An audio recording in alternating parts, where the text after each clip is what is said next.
پرچم اسلام ہو جائے۔ الحمدللہ رب العالمین والصلاة والسلام علی سید المرسلین، اما بعد فاعوذ باللہ من الشیطان الرجیم، بسم اللہ الرحمن الرحیم۔ الصلاة والسلام علیک یا رسول اللہ وعلی آلک واصحابک یا حبیب اللہ۔ الصلاة والسلام علیک یا نبی اللہ وعلی آلک واصحابک یا نور اللہ۔ مدنی چینل کے ناظرین، پروگرام قرآنی صورتوں کا تعارف، اس میں آپ کو خوش آمدید کہتے ہیں، مرحبا کہتے ہیں۔ اللہ رب العالمین ہم سب کو قرآن مجید فرقان حمید کا علم عطا فرمائے اور اس نور سے میرے اور آپ کے سینوں کو روشن منور فرمائے۔ ناظرین کرام، اس پروگرام میں بطور خاص کسی ایک صورت مبارکہ کا تعارف پیش کیا جاتا ہے، اس کا کچھ پس منظر اور اس کے دیگر مضامین پر گفتگو کی جاتی ہے۔ سورہ صافات پر گزشتہ پروگرام میں کچھ اس کا تعارف اور اس کے مضامین پر گفتگو کی تھی۔ آج بھی انشاءاللہ اسی سورہ مبارکہ کے حوالے سے کچھ باتیں عرض کریں گے۔ سورہ صافات یہ مکہ مکرمہ میں نازل ہوئی، یعنی مکی صورت مبارکہ ہے، اور مکی صورتوں کے اندر بکثرت اللہ پاک کی توحید، اللہ پاک کے نبیوں کے حوالے سے اور پھر پیارے نبی صلی اللہ تعالیٰ علیہ وآلہ وسلم کے حوالے سے اور دنیا سے جانا، حشر کو اٹھائے جانا، یہ سب کچھ مکی صورتوں میں اورال اور عمومی مضامین یہ بیان کیے گئے۔ سورہ صافات کے اندر بھی اسی طرح کے مضامین موجود ہیں کہ جن میں اللہ پاک نے ان صف بنانے والوں کی قسم ارشاد فرمائی ہے، یعنی جو صف بناتے ہیں، جس سے مراد ان فرشتوں کی صفوں کو بھی لیا گیا ہے، جس سے مراد نمازیوں کی صفوں کو بھی، عبادت گزاروں کی صفوں کو بھی لیا گیا، اور اس سے مراد ان لوگوں کی صفوں کو بھی مراد لیا ہے کہ جو اللہ کی راہ میں جہاد کرنے کے لیے، اعلاء کلمت الحق یعنی اللہ کا نام بلند کرنے کے لیے، وہ کلمہ حق بلند کرنے کے لیے صف بنا کر وہ اپنی جانوں کی گویا کہ قربانیاں پیش کرنے کے لیے تیار ہیں، اور دین اور اعلاء کلمت الحق کے لیے وہ اللہ کی راہ میں جہاد بھی کرتے ہیں، تو وہ بھی مراد اس سے لیے گئے ہیں۔ بہرحال اس سورہ مبارکہ کے اندر انبیاء کا ذکر بھی موجود ہے، نبیوں کا ذکر ہے، جن میں حضرت یونس علیہ السلام، حضرت الیاس علیہ السلام اور حضرت ابراہیم علیہ السلام، حضرت اسماعیل علیہ السلام، ان کا بھی ذکر اسی سورہ مبارکہ میں موجود ہے۔ تو بڑھتے ہیں کچھ اس کے مضامین کی طرف اور چند آیات مبارکہ کی طرف۔ اللہ رب العالمین ارشاد فرماتا ہے، رب السماوات والارض وما بینہما ورب المشارق، آسمانوں اور زمین کا اور جو کچھ ان کے درمیان ہے سب کا رب ہے اور مشرقوں کا مالک ہے۔ تو یہاں بیان فرما دیا کہ اللہ پاک تو زمین کا بھی مالک، آسمان کا بھی مالک، اور جو کچھ اس میں ہے سب تمام، یعنی کائنات کی ہر حد، ان سب کا اللہ مالک ہے، ان کا اللہ مالک ہے، تو اللہ ہی ہے جو عبادت کے لائق ہے، اسی کی عبادت کی جائے، اس کے علاوہ کوئی عبادت کے لائق نہیں۔ جو رب کے علاوہ کسی اور کو معاذ اللہ عبادت کے لائق سمجھے یا خدا سمجھے تو وہ تو دائرہ اسلام سے خارج ہے، اور ایسا شخص مشرک کہلاتا ہے جو اللہ کے سوا کسی اور کو خدا مانتا ہو، الہ مانتا ہو۔ قرآن پاک کے اندر اگر ہم یہ غور کریں تو کئی مشارق فرمایا، یعنی سورج طلوع ہونے کی جگہیں، یہ جمع کا صیغہ ہے، اور کہیں تثنیہ کے صیغے کے ساتھ ہیں، جیسے رب المشرقین و رب المغربین، یعنی دو مشرقوں کا رب اور دو مغربوں کا رب۔ علماء کرام نے تفسیر میں یہ بیان کیا کہ چونکہ سال کے 360 دن ہے اور یہ رب کی قدرت ہے سبحان اللہ کہ جو مشرق یعنی سورج کے طلوع ہونے کی جگہ ہیں وہ ہر دن نہیں ہے، یعنی کچھ ہٹ کر یعنی اس میں فرق ہے۔ اسی طرح جو مغرب غروب ہونے کی جو جگہ ہیں تو وہ بھی مختلف ہے۔ تو فرمایا گویا کہ سال کے 360 دن سورج ایک الگ جگہ سے طلوع ہوتا ہے اور الگ جگہ غروب ہوتا ہے، یعنی کچھ فرق رہتا ہے، تو اس لیے وہ تمام کے اعتبار سے مشارق اور مغارب اسے فرمایا گیا۔ اور جہاں تثنیہ کا فرمایا گیا رب المشرقین، دو مشرقوں کا رب اور دو مغربوں کا رب، تو یہاں فرمایا کہ سردی اور گرمی کے اعتبار سے، یہ کہ سردی کی ایک جگہ سورج طلوع ہونے کی اور ایک ہے گرمی کی، تو یہاں پر ان دو موسم کے اعتبار سے ہیں۔ اور جہاں صرف ایک ہی فرمایا رب المشرق والمغرب، یعنی جہاں پہ صرف واحد ہو، ایک ہو، تو اس سے مراد سال میں اعتبار کیا۔ تو یہ تعویل بیان کی ہے، کہیں جمع کا صیغہ ہے، کہیں تثنیہ کا ہے، کہیں واحد کا ہے۔ یہ بھی رب کی قدرت کی ایک علامتیں ہیں کہ کوئی ہے جو اس کائنات کا نظام چلا رہا ہے، وہی خدا ہے، وہی خدا ہے۔ اگلی آیات کی طرف بڑھتے ہیں۔ قیامت کا ذکر اور اس کی کچھ نشانیاں بیان کی گئی۔ اللہ پاک ارشاد فرماتا ہے فَإِنَّمَا هِيَ زَجْرَةٌ وَاحِدَةٌ فَإِذَا هُمْ يَنظُرُونَ وَقَالُوا يَا وَيْلَنَا هَذَا يَوْمُ الدِّينِ هَذَا يَوْمُ الْفَصْلِ الَّذِي كُنْتُمْ بِهِ تُكَذِّبُونَ۔ تو وہ ایک جھڑک ہی ہوگی تو جبھی وہ دیکھنے لگیں گے، ایک ایسی جھڑک ہوگی تو وہ کیا دیکھنے لگیں گے اور کہیں گے ہائے ہماری خرابی۔ تو پھر انہیں کہا جائے گا، کیا کہا جائے گا؟ یہ بدلے کا دن ہے، یہ وہ فیصلے کا دن ہے جسے تم جھٹلاتے تھے، یعنی یہ انصاف کا دن ہے۔ قیامت کو یوں کہا گیا ہذا یوم الفصل، یہ بدلے کا دن ہے، جو تم نے کیا اب اس کا تمہیں پھل یا اس کی سزا یہ تمہیں ملے گی۔ اچھا کیا تھا تو اچھا ہے، برا کیا تھا تو یہ تمہارے لیے سزائیں ہیں۔ قرآن پاک کے اندر مختلف جگہوں پہ قیامت کے دن کے مختلف نام بیان کیے گئے۔ قیامت کا دن قریب ہے کیونکہ ہر وہ چیز جس کا آنا یقینی ہے تو وہ قریب ہے۔ اس اعتبار سے قرآن میں یوم الآزفہ یہ بھی کہا گیا، یعنی قریب آنے والا دن، یہ بھی قیامت کے دن کو کہا گیا۔ یوم الفصل یہ بھی قیامت کے دن کو کہا گیا۔ دنیا میں قیامت کے عذاب کی وعید سنائی گئی ہے، تو اس اعتبار سے یوم الوعید یہ بھی قیامت کے نام ہے۔ اس دن سب کو اللہ پاک دوبارہ زندہ فرمائے گا، دوبارہ زندہ فرمائے گا، اٹھائے گا، تو اس اعتبار سے یوم البعث اٹھانے کا دن اس کو کہا گیا۔ اس دن لوگ اپنی قبروں سے نکلیں گے تو یوم الخروج بھی کہا گیا، نکلنے کا دن، وہ بھی اس کو کہا گیا۔ اس دن اللہ پاک سب لوگوں کو جمع فرمائے گا، یعنی ان کو اٹھایا جائے گا، ان کو ایک جگہ جمع کیا جائے گا، تو یوم الجمع، یوم الحشر یہ بھی قیامت کے دن کا نام ہے، یعنی جمع ہونے اور اکٹھا ہونے اس کا دن ہے یہ۔ آگے یہ فرمایا گیا اس دن تمام مخلوق حاضر ہوگی، اس لیے یوم مشہود یہ بھی اسے فرمایا گیا، یوم مشہود کہا گیا، یعنی حاضری ہونے کا دن۔ تمام مخلوق کے اعمال کا حساب ہوگا، تو اس اعتبار سے یوم الحساب، قیامت کو یہ حساب کا دن بھی فرمایا گیا۔ اور اس دن بدلہ دیا جائے گا اور انصاف کیا جائے گا، تو اس اعتبار سے یوم الدین، مالک یوم الدین، روز جزا کا مالک، تو قیامت کو یوم الدین بھی کہا گیا۔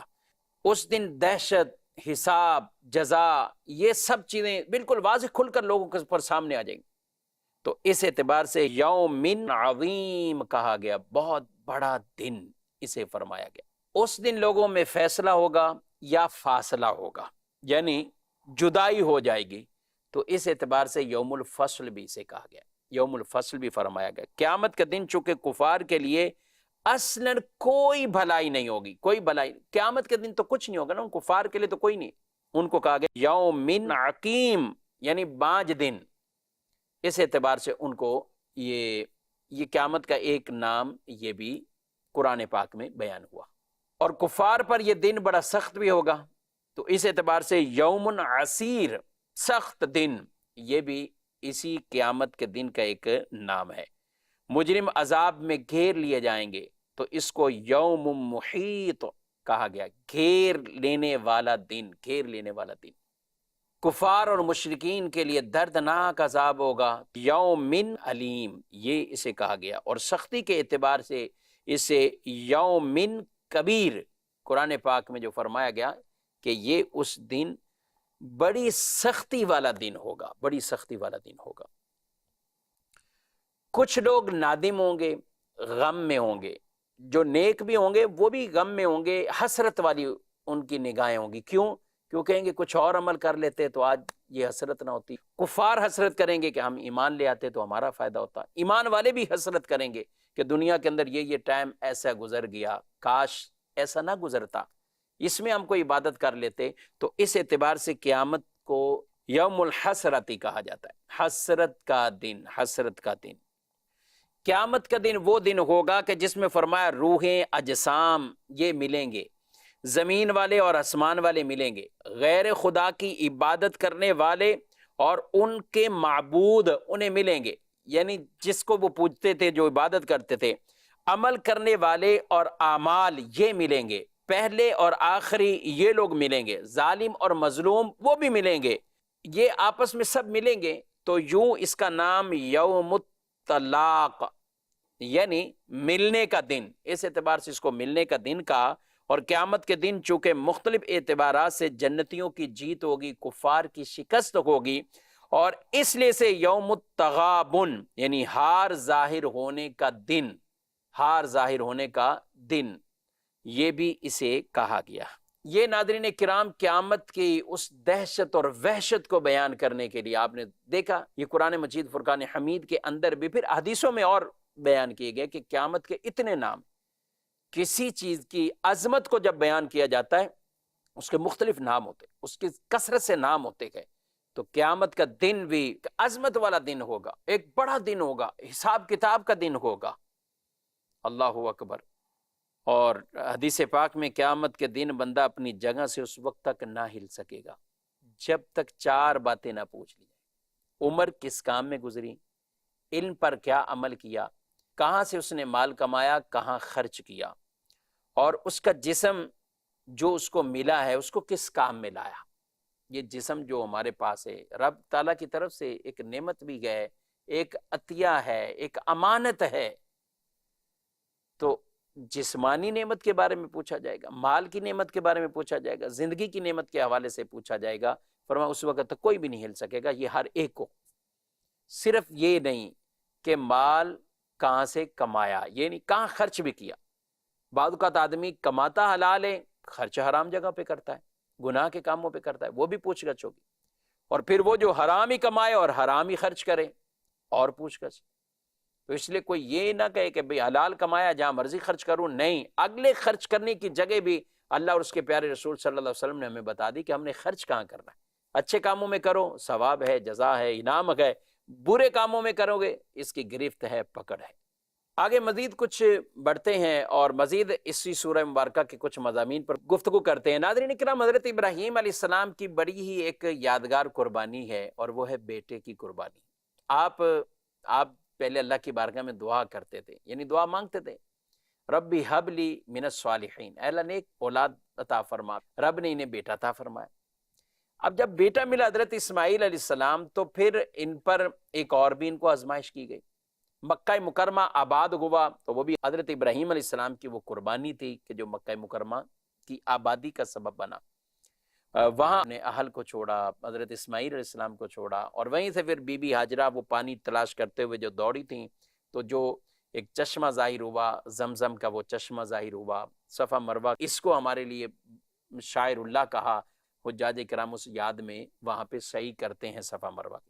حضرت ابراہیم علیہ السلام چونکہ آپ جب یہ بچہ تھوڑا بڑا ہوتا ہے حضرت اسماعیل علیہ السلام، تو ابھی بچپن ہی ہے، ابھی کوئی جوانی والی عمر نہیں تھی، لیکن اس کی مختلف عمریں بیان کی گئی، 7 سال بھی بیان کی، 8 سال، تو یہ عمر ہے۔ اب 7 سال سے لے کر اب 11-12 سال تک عموماً بچوں کی کیا کیفیت ہوتی، کیا عمر ہوتی، ہر ایک اندازہ اچھا لگا سکتا ہے۔ آپ علیہ السلام کو جو یہ خواب اللہ کی طرف سے آپ کو دکھایا گیا، انبیاء کو خواب جو ہے وہ بھی وحی کا ایک طریقہ ہے، یعنی وحی ہے وہ۔ اب قرآن میں اللہ پاک ارشاد فرماتا ہے کہ حضرت ابراہیم علیہ السلام کو جب یہ خواب آیا تو پھر کیا معاملہ ہوا، فَلَمَّا بَلَغَ مَعَهُ السَّعْيَ قَالَ يَا بُنَيَّ إِنِّي أَرَىٰ فِي الْمَنَامِ أَنِّي أَذْبَحُكَ فَانظُرْ مَاذَا تَرَىٰ قَالَ يَا أَبَتِ افْعَلْ مَا تُؤْمَرْ سَتَجِدُنِي إِن شَاءَ اللَّهُ مِنَ الصَّابِرِينَ۔ پھر جب وہ اس کے ساتھ کوشش کرنے کے قابل عمر کو پہنچ گیا تو ابراہیم نے کہا، اے میرے بیٹے، میں نے خواب میں دیکھا ہے میں تجھے ذبح کر رہا ہوں، اب تو دیکھ تیری کیا رائے ہے، تم کیا کہتے ہو؟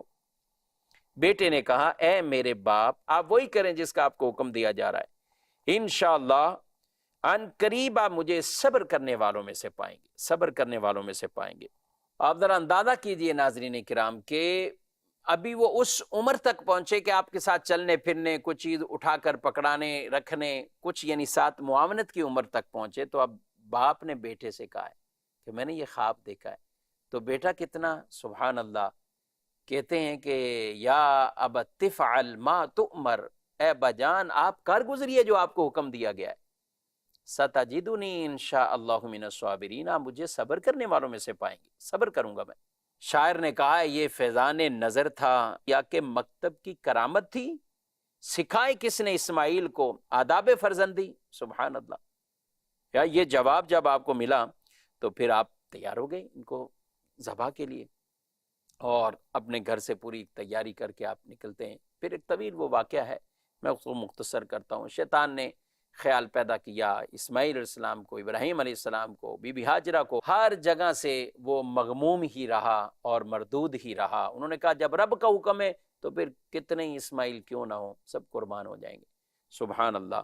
فلما اسلما وتلہ للجبین، تو جب ان دونوں نے ہمارے حکم پر گردن جھکا دی اور باپ نے بیٹے کو پیشانی کے بل لٹایا، یہ حضرت ابراہیم علیہ السلام نے پیشانی کو بل یعنی نیچے کیا تاکہ باپ کی محبت میں کہیں اس میں یہ چیز آڑے نہ آ جائے، اور یہ فطری ایک محبت کا تقاضا ہے، کہیں اللہ کے حکم پر عمل کرنے میں کہیں یہ رکاوٹ نہ ہو۔ تو یہ لٹا بھی دیا، اور بیٹے نے کہا مجھے باندھ بھی دیں، کہیں ایسا نہ ہو کہ میری تکلیف کی وجہ سے آپ یہ چھوڑ دیں، آپ مجھے باندھ بھی دیں، اللہ پاک کا جو حکم ہے آپ کر گزریے، سبحان اللہ۔ آپ خود فرمائے بیٹا کہ آپ اس معاملے میں میری کتنی مدد کر رہے ہیں، یعنی خود تیار ہیں کہ رب کا حکم ہے تو میں بھی قربان ہو جاتا ہوں۔ اب یہ لٹا دیے گئے، چھری چل رہی ہے، اللہ اکبر، اور اللہ پاک نے حضرت جبریل امین کو جنت سے وہ مینڈا لے جانے کا جو حکم ارشاد فرمایا، اور وہ مینڈا آیا اور یوں ان کے نیچے مینڈا آ جاتا ہے اور وہ چھری چلتی ہے تو اس سے وہ مینڈا ذبح ہوتا ہے، اور بیٹے کھڑے ہیں، سبحان اللہ۔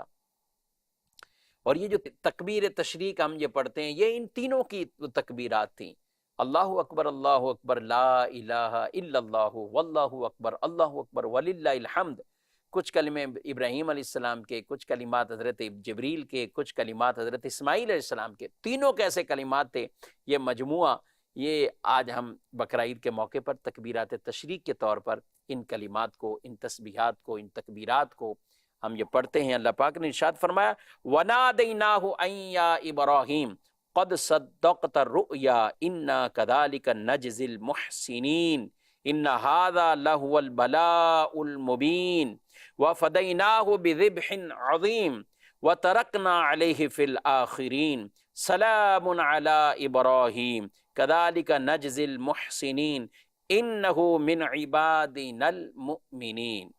ہم نے اسے ندا فرمائی اے ابراہیم بے شک تو نے خواب سچ کر دکھایا، ہم نیکی کرنے والوں کو ایسا ہی صلہ دیتے ہیں، بے شک یہ ضرور کھلی آزمائش تھی، اور ہم نے اسماعیل کے فدیے میں ایک بڑا ذبیحہ دے دیا، اور ہم نے بعد والوں میں اس کی تعریف باقی رکھی۔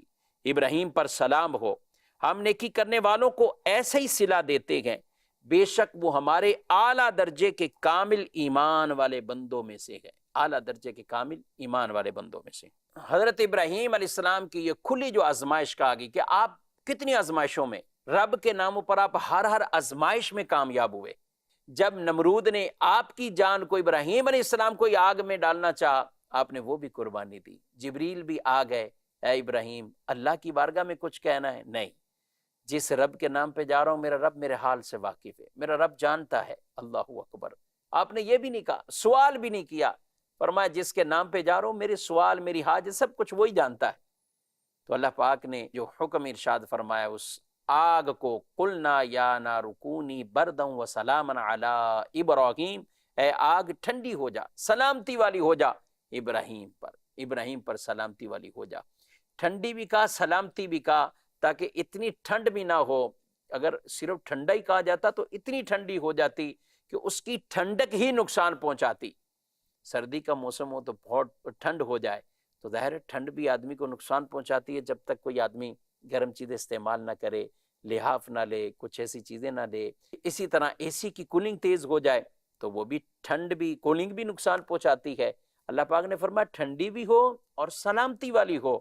ابراہیم علیہ السلام کے لیے وہ پھولوں کا باغ بن گئی، وہ آگ وہ پھولوں کا باغ بن گئی۔ تو یہ بڑی آزمائش تھی اپنی جان کی۔ اور پھر اس کے بعد آپ جب یہ معاملہ ہوا اور آپ نمرود کے اس ان چالوں سے بھی، جو بھی اس نے آگ منجنیق کے میں ڈال کر آپ کو آگ میں ڈالا تو آپ زندہ بچے اور صحیح سلامت آ گئے۔ پھر آپ نے وہاں سے ہجرت کی، اور سب سے پہلے حضرت ابراہیم علیہ السلام نے ہجرت کی۔ جب آپ کی یہ ہجرت تھی تو پھر اس کے بعد آپ نے دعائیں مانگی اللہ کی بارگاہ، یا اللہ بیٹا عطا فرما، بیٹا عطا فرما۔ اب اتنی دعاؤں کے بعد بیٹا ملا، اللہ اکبر۔ اور پھر یہ بھی آزمائش ہے کہ بیٹا ذبح کر رہے ہیں۔ یاد رکھیں عام آدمی کوئی نہیں یہ کر سکتا۔ آج کسی کو خواب آئے بیٹا ذبح کر رہا ہے تو اس کو تھوڑی کہا جائے گا کہ تم بھی ایسا کرو، نہیں، وہ کر ہی نہیں سکتا، جائز ہی نہیں اس کے لیے۔ یہ تو اللہ کے نبی تھے، اور نبی کا خواب وہ وحی کی ایک صورت ہے اللہ کی طرف سے۔ میرے اور آپ کے خواب میں شیطان کا عمل دخل ہوتا ہے، چاہے اچھا خواب، برا خواب، چاہے جیسا بھی خواب ہو۔ اور اچھے خواب جی ہاں ان کو مبشرات فرمایا گیا، وہ خوشخبریاں ہیں، مگر کئی خواب ہمارے وہ شیطان کا عمل دخل ممکن ہے۔ اس لیے رسول اللہ صلی اللہ علیہ وسلم نے فرمایا جس نے مجھے دیکھا، حق سچ دیکھا، اور میری صورت شیطان اختیار نہیں کر سکتا، کسی اور کی صورت اختیار کر سکتا ہے، کسی اور وہ چاہے کہ والدین کی صورت میں بھی آ سکتا ہے، جی ہاں کسی نیک بندے کی صورت میں بھی آ سکتا ہے، اور آ کر کہے کہ یہ کام کرو۔ تو اس لیے میرا اور آپ کا خواب وہ اتھینٹک دلیل نہیں، نبی کا خواب وہ وحی کی ایک صورت تھی، اس لیے حضرت ابراہیم علیہ السلام نے یہ معاملہ فرمایا۔ ناظرین کرام، سورہ صافات کے حوالے سے کچھ خلاصہ یہ عرض کیا ہے۔ اللہ پاک ہم سب کو قرآن مجید فرقان حمید کا یہ فہم عطا فرمائے، علم عطا فرمائے، اور نور قرآن سے میرے اور آپ کے سینوں کو روشن منور فرمائے، آمین بجاہ النبی الامین صلی اللہ علیہ وسلم۔ یہی ہے آرزو تعلیم قرآن عام ہو جائے، ہر ایک پرچم سے اونچا پرچم اسلام ہو